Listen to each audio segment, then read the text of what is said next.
I'm like, every day I'm gonna post at 7 a.m. I put that into my block. It's blocked also. Post every day, comment on 50 posts. Every week, every Sunday, LinkedIn gives you 100 free connects. Every Sunday night, I would add, I still do, by the way, add 100 people that I'm interested to see. I have been doing that system consistently for the past 3 years, and my growth was organic because of that.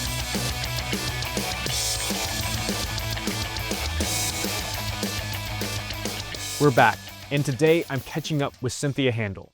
She's made big moves out of real estate and into tech sales. From EDR to SDR roles, she's not just in the trenches, she's leading from the front.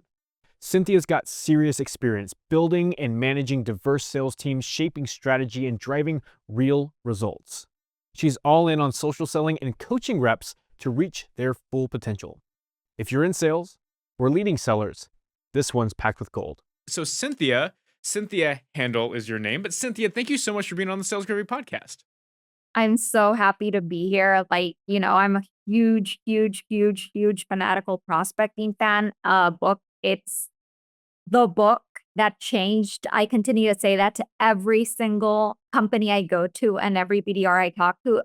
Fun fact, I'm actually the head of outbound sales at a new MedTech company, and everybody, courtesy of Cynthia, got a free copy of Fanatical Prospecting. I mailed it over to their house. Wow, Yeah. that's so cool. Well, I want to learn more about this new adventure that you've got going on, and thank you so much, because you are a fanatical prospector. Fanatical more than most, and I want you to talk about your transition. So My old copy. yes, there's the old guy. You've even got notes in it and everything, and you The came. old, it's like I'm gonna carry it everywhere I go. It's like a 5-year-old copy. The pages are all yellow, but it's like a reminder. Those are the best kinds of books. And look, you it's not like you're new to sales when you transition. I mean, real estate is arguably really a difficult place to grow into a sales position. It's not B2B, but it's still knocking doors. You've got to call the right people. You got to have a personal brand, and you really leaned into that when you made that transition. But again, you were 35, 34 years old when you became an SDR.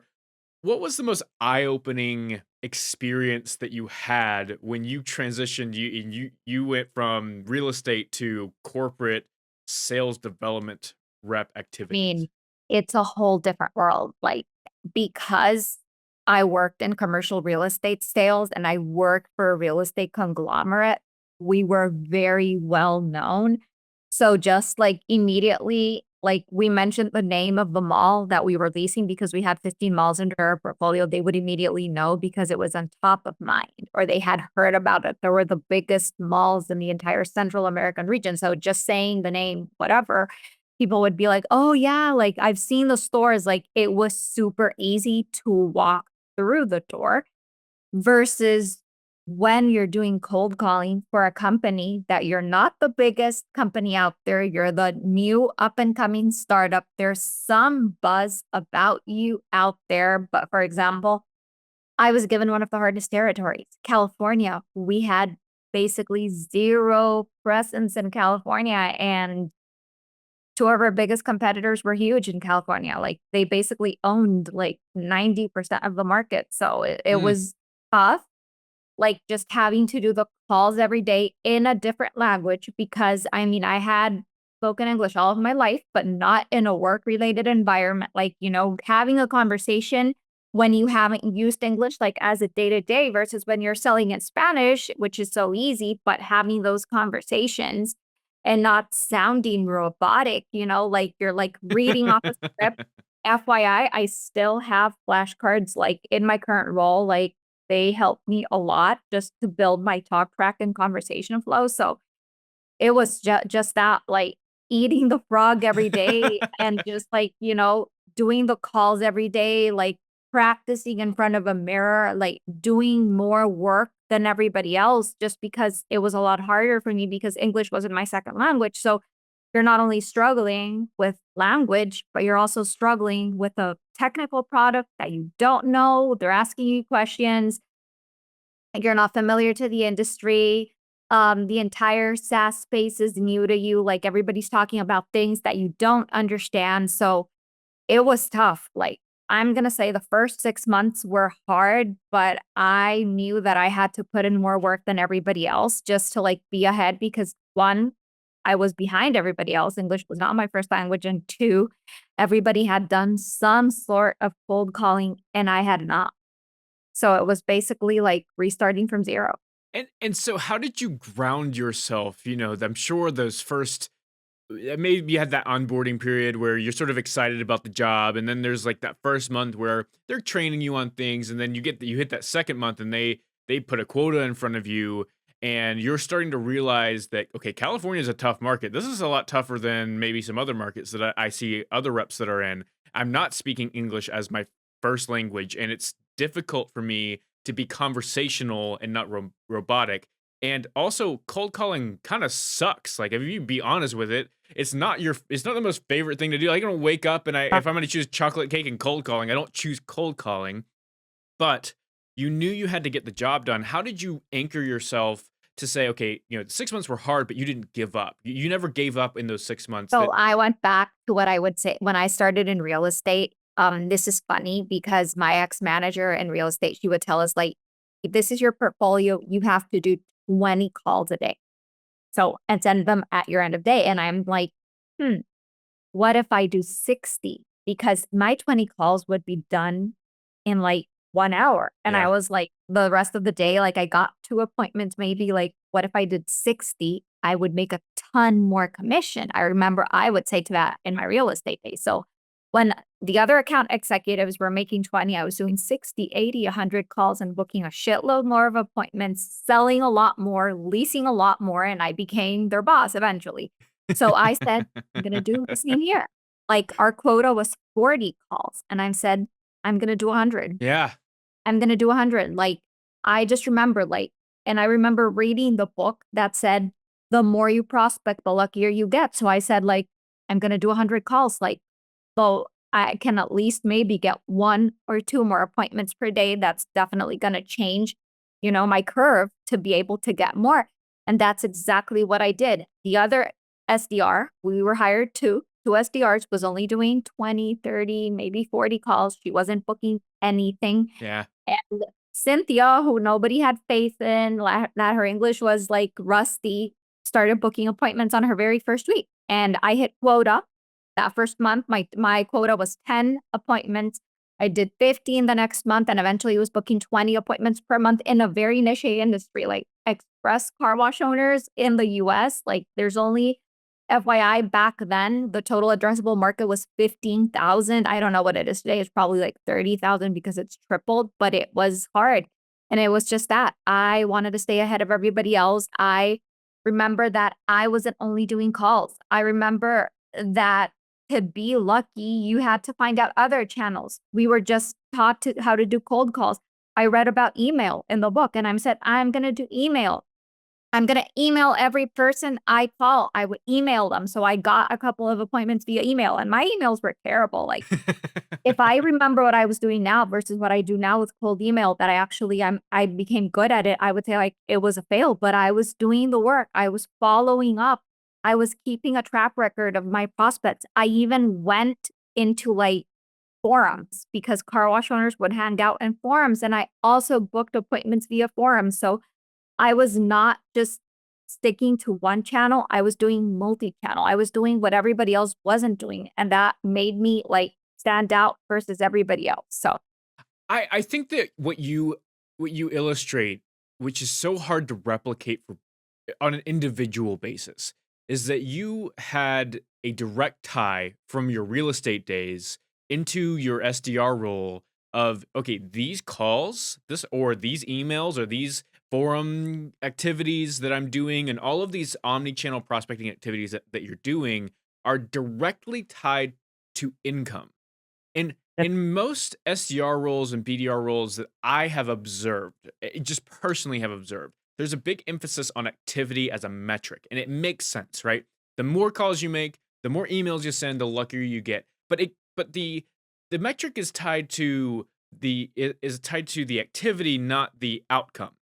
And so a lot of BDRs and 100%. SDR teams they don't have a Cynthia on the team. They have I'll call my Jeb Blount Jr. on the team, right? And Jeb Blount Jr. makes 20 dials and not 40. But, 20 is getting close and they're feeling okay. And 30 is about, it's three-quarters of the way there and blah, blah, blah, blah, blah. And there's not Cynthia making 100 dials. And they're all just trying to get close to 40. And even if they get to 40, they quit because they don't want to do any more than 40. How do you help, as you manage these teams, how do you help these folks tie their activity to directly to income and help show them that, look, the work that you do in prospecting actually makes you money later on down the road?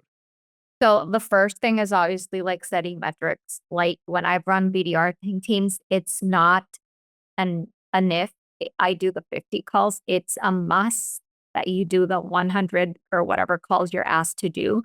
Because just being disciplined and structured, like what I teach them is time blocking, transformational, period. Like if you look at my calendar, I'm time blocked for life. Like my lunch hour is at 12 p.m. Eastern every day. My cold calling blocks are from 9 to 12 every day and like a 1 hour in the afternoon. Then I have an email block. Then I have a like fixing my day block. Then I have like structure. That's the first thing. If you add structure to your day, you add a timer. Like, for example, my morning block. I know I have to do 3 hours of straight cold calls after our daily sales meeting.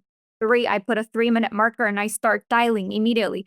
And I don't stop until the 3 hours are over. And the outcome isn't to book a meeting. The outcome is to do the 3 hours of work. Why? Because eventually in those 3 hours of work, I'm going to get into conversations that matter. And eventually I might or might not book appointment. It happens some days that nobody's going to answer. Just going to go straight to voicemail or unqualified decision makers or gatekeepers, whatever.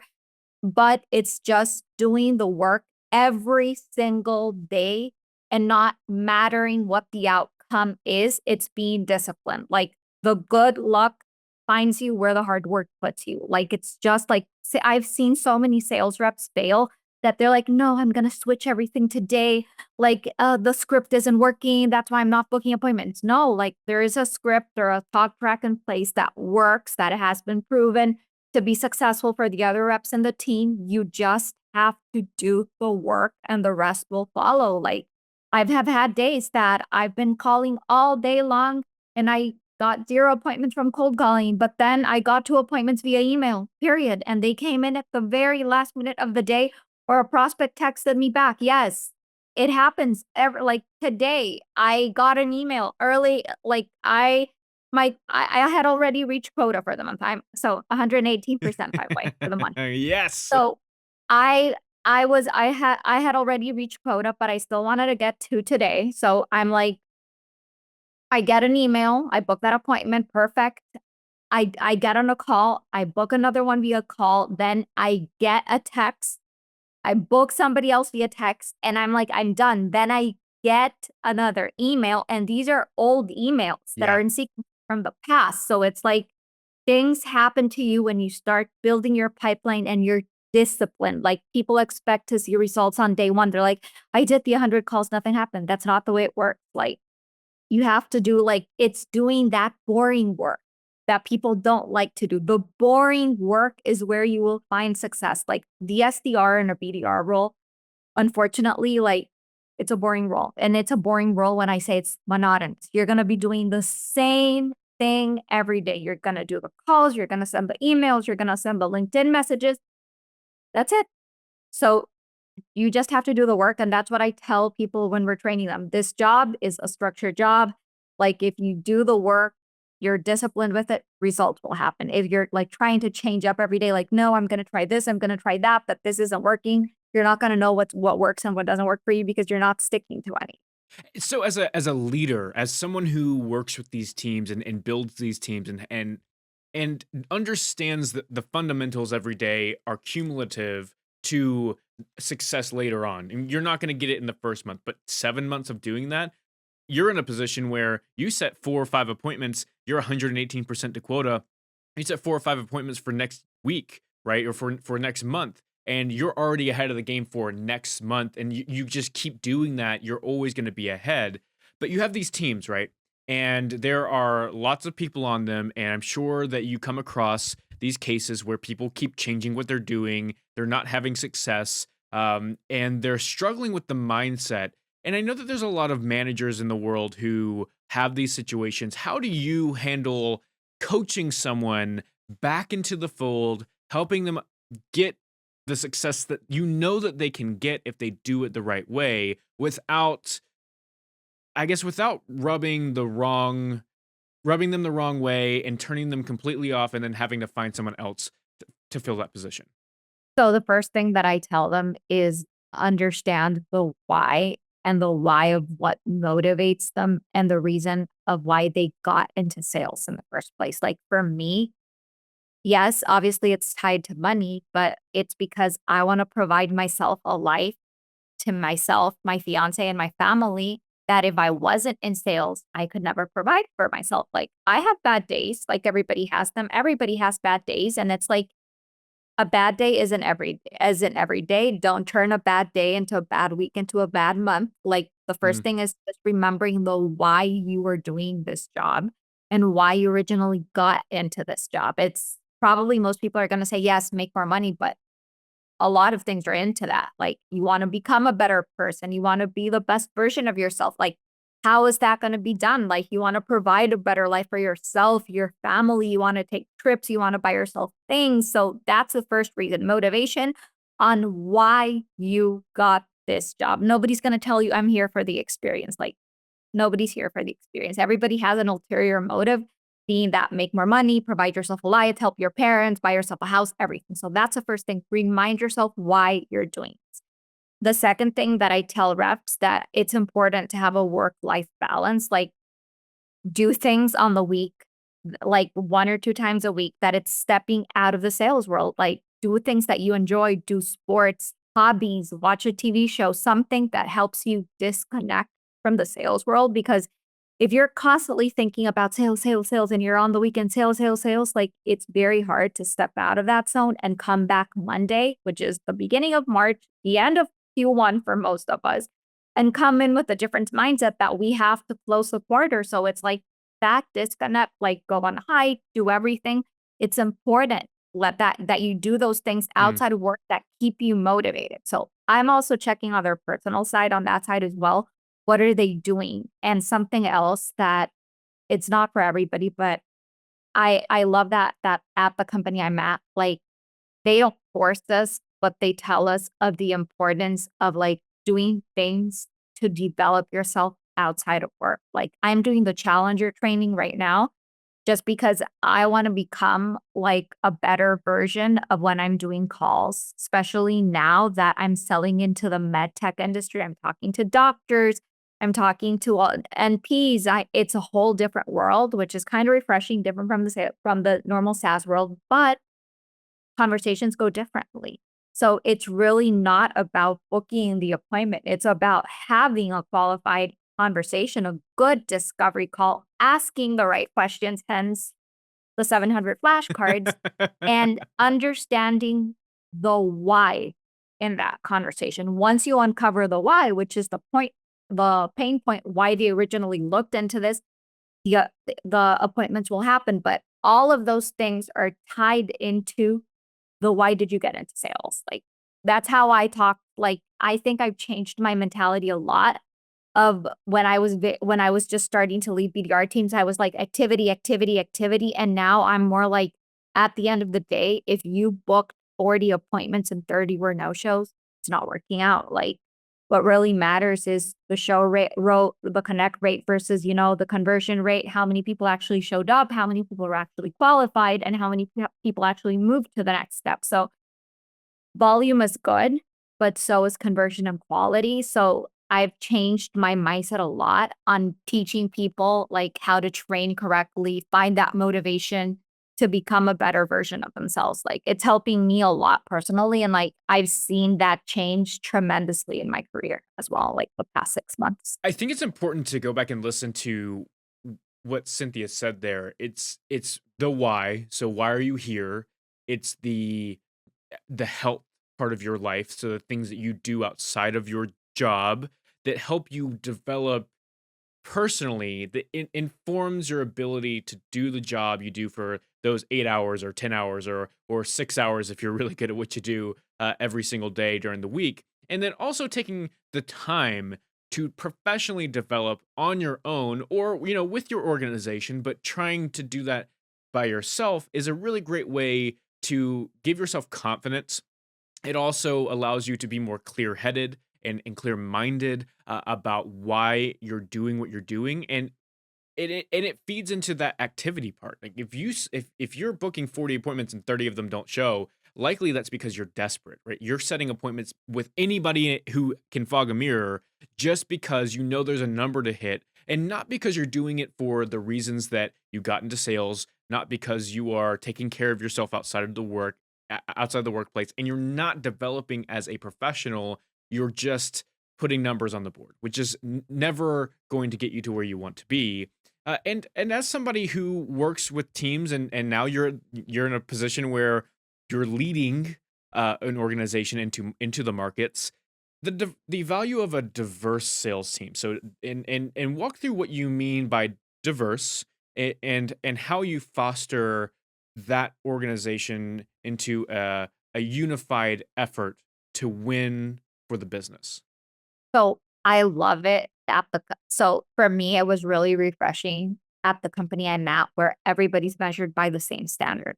Like everybody is measured on the same goals. Like there's no like I mean, obviously there's ramp periods for newer BDRs and SDRs. Like we don't expect them to do the same numbers as I'm doing or as the more experienced AEs as well that they're selling 10, 20 units, whatever.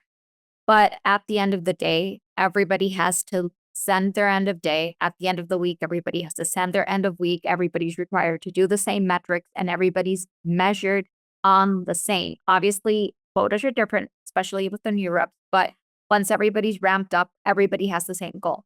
Like you have to show up, you have to be accountable and I think just that everybody's measured on like with the same ruler, that there's no like favorites or there's no like, oh, this person isn't doing so well. So we're gonna give her a hall pass and it's okay. She only did 5 appointments. No, it's like they're gonna unpack whatever is going on in your head and they're gonna ask you, why did you only book 5 appointments? Like if you have something personal, we can help you, but let us know. Like we only have like the top elite salespeople on our team. This is a high ticket sale. Like our SDR team's crushing it, our BDR team's crushing it. So everybody's measured on the same standard as success because we want the best salespeople.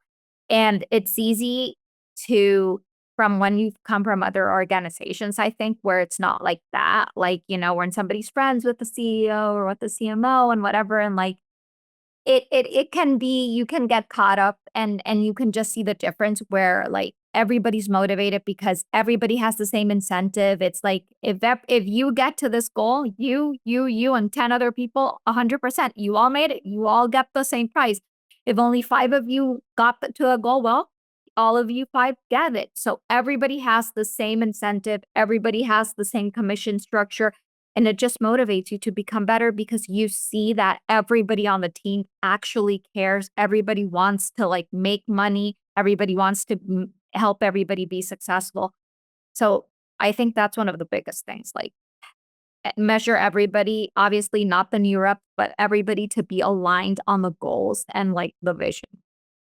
How do you handle uh, the communication between reps, between folks who are organized, going in the same direction, measured by the same measuring stick, and you're trying to work together because sales is notoriously one of those industries where people are like lone wolves. They don't typically work well in teams. They want to go do their own thing. But it sounds like the organization that you love is one that is fostering a community of sellers that want to work with each other because they all want to reach the same goal.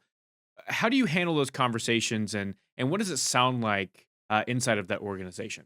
So, FYI, at this company, there are no lone wolves because we foster collaboration. Like, I've been at orgs where there are lone wolves. I mean, it works for some people, but at the end of the day, I do believe there is a big disconnect just because we meet every day. Every day we have a one hour daily sales meeting. Everybody goes through their metrics, their numbers, their projections, whatever. We even do mock calls. Then there's at the end of, well, not at after lunch, there's a training for the SDRs where we break down calls, we mock calls, like we listen to your recordings, we go, we stop, what could have you done better, and we mock the call. The BDRs have a separate training because we have the two teams, we have SDRs and we have BDRs. But I think that it's very difficult to be a lone wolf in a company that's so collaborative, where also sometimes in the daily meeting twice a week, everybody's put into training pods where you have to train with different people on the team every single week, twice a week. So the people that I saw yesterday are not the same people that I saw last week. And like you're forced to talk to people that you don't Slack every day, or that you don't talk to because you didn't book meetings for them, or they're not part of your booking team or whatever. So it forces you to Mm. connect. The other thing is that we have an SKO, which we had 3 weeks ago, and a lot of us had never even met in person. And we were there at the sales retreat in Arizona. We just got to talk to each other. We met each other. We had lunch, we had dinner, we had breakfast, we had a training activities. So we just bonded and collaborated together, which really brings everybody like together. And obviously some people didn't attend, but that doesn't make them lone wolves. They had like conflict of schedules, whatever. But personally, I think that after being in different organizations, I would rather much be in an organization where there's a collaborative approach, where everybody's together working towards the same goal, like wanting to help other people be successful. Whereas, like, sometimes when you have the lone wolf, it's very difficult to know what's working for them, what's not. Like, collaborating with other team members, developing them is difficult because, lack of communication, individual contributors, which I've been at some companies. And FYI, I was a lone wolf at a moment in my life. Like, I was working alone. I was the top performer. It gave me a lot of burnout too, because I was never doing the activities. I preferred to work alone. Like, I didn't want to interact with anybody. And the moment that I needed help, everything crashed and burned. Mm. So, It's a good lesson to learn, and I wanna do some collaborative learning here. Tell me about these note cards that you have. This so system that you have put in front of us a yeah. couple of So times. yes. It's kind of funny because it takes me back to my high school days. So when I first started cold calling 5 years ago, to be exact, September of 2020, I was struggling so much with my elevator pitch. It's like just switching from Spanish to English. So I'm like, I'm going to do it like I did in high school. I'm going to study. I'm going to create flashcards. And I did flashcards of different scenarios. It's a lot easier to have this than a document with a talk track that has little arrows to it, because just think about this. You're doing calls, you have your headset, mine's right here, which is charging by FYI. So you do not want to be typing because the call recorders like record when you're typing. So just think about this. You want to have active listening with the prospect that you're having. So FYI, I have one of those chairs, the swinging chair. So I separate myself like this. My headphones are the wireless ones. I separate myself and I'm just like, hey, doc, familiar energy, obviously, like, hey, XYZ, this is Cynthia from XYZ. It looks like you requested. So it gives me time to like separate from any distractions that I have in my laptop and just focus on my conversation. Mm, mm. Versus if I have my computer open, I'm like opening documents, I'm like doing this, I'm like looking at Slack notifications, looking at Instagram notifications. So I just step out, active listening, listen to a conversation, and step by step. I have like it's step by step. Yes, no, I don't remember. Yes, XYZ, questions, discovery. I have everything. Objections, everything, step by step. And I mean, I think 2 months in, I don't need this, but I have it. Like sometimes it's like good to have it as a reminder just so that you don't go off the framework, like just doing the discovery questions. I don't think I fully need it at this point, but I still have it as a reminder. I carry it like if I'm traveling and I'm doing cold calls when I'm traveling, I have it just because it's my system and this is what works for me. I think Especially when you're starting a new job in a new industry, like, this is super helpful. there's 2 lessons to learn from that. The first is note cards and putting your talk tracks in front of you on a no on a physical card.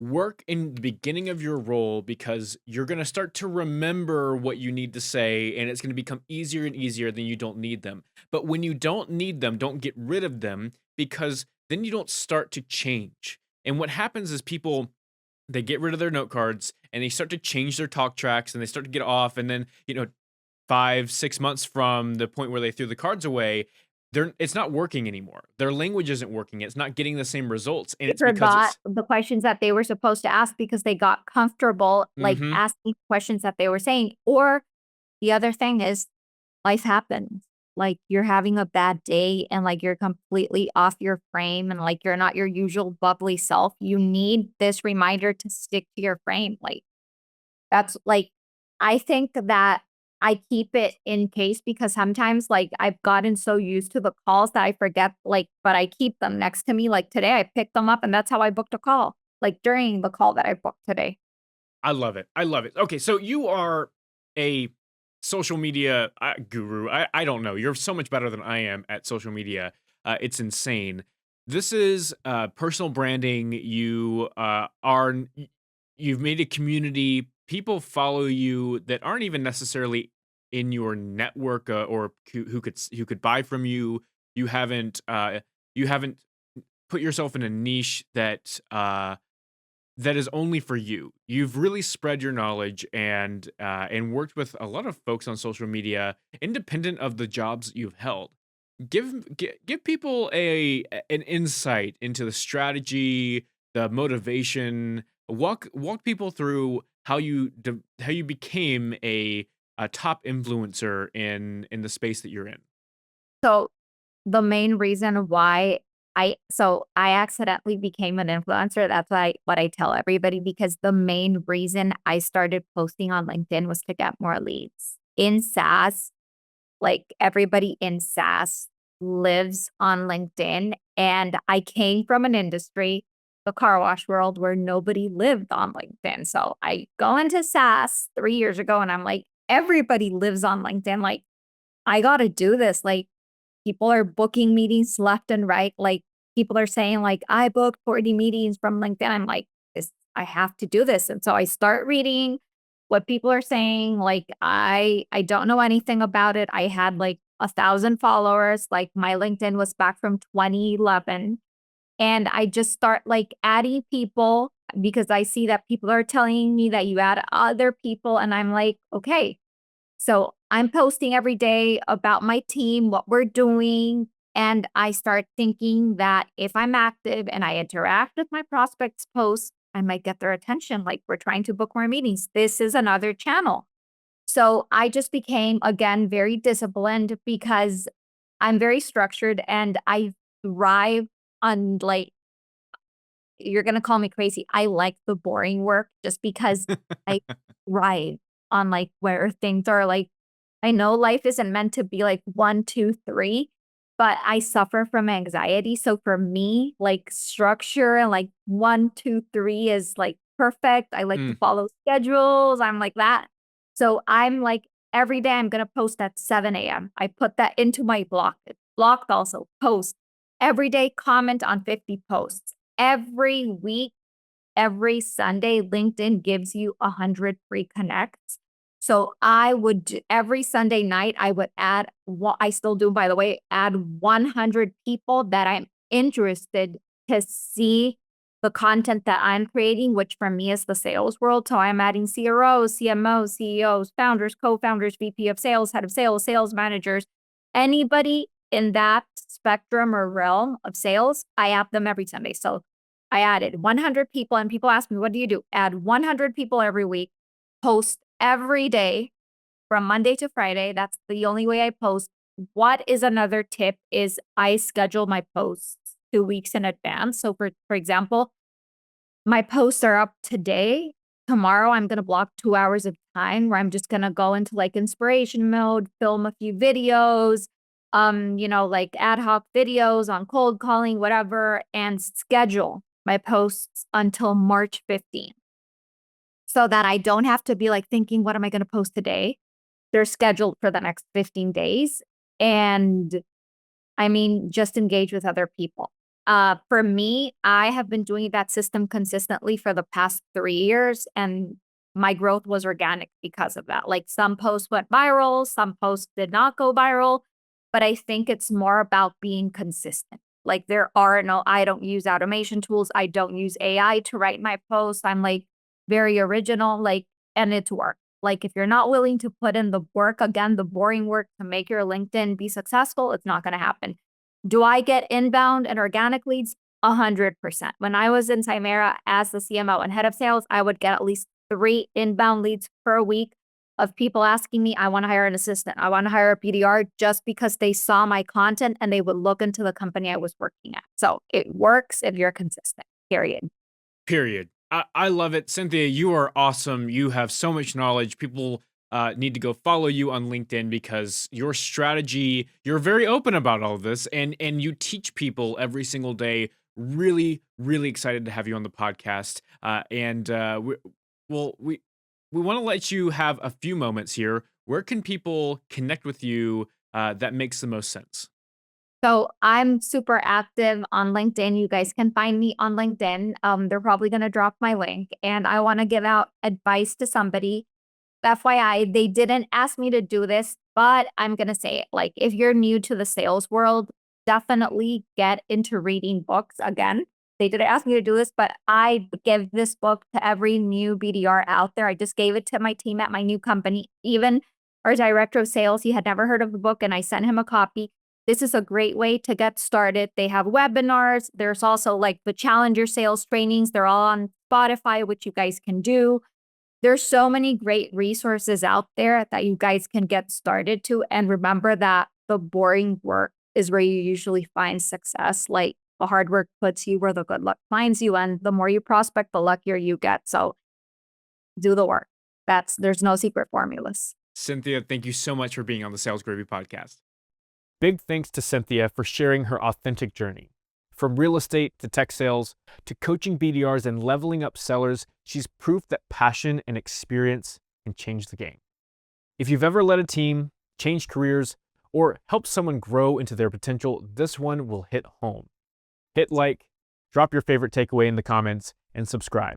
We've got lots more powerful conversations on the way.